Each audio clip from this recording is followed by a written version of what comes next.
নমস্কার বন্ধুরা, সবাই কেমন আছো? আশা করি সবাই ভালো আছো আর আমিও ভালো আছি।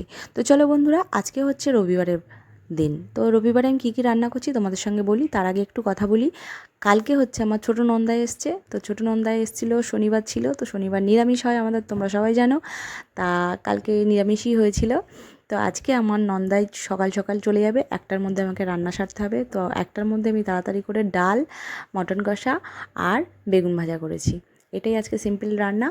তো রান্নাটা আমি কিভাবে করেছি বন্ধুরা, যেভাবে রান্না করি সেভাবেই করেছি। শুধু সিটিটা পরে দেয় অনেকেই, আর আমি সিটিটা আগে দিয়ে তারপর কষিয়ে রান্না করি। তো এইভাবে তোমরা একবার ট্রাই করে দেখো, খুব ভালো টেস্ট হয়।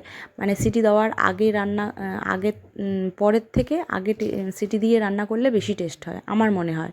তো তোমরা বাড়িতে ট্রাই করো। কেমন হয়েছে ব্লগটা অবশ্যই কমেন্ট করে জানিও। ভালো লাগলে লাইক কমেন্ট শেয়ার করে দিও, সাবস্ক্রাইব করে দিয়ে আমার পাশে থেকো। এখনকার মতো গুড নাইট, টাটা।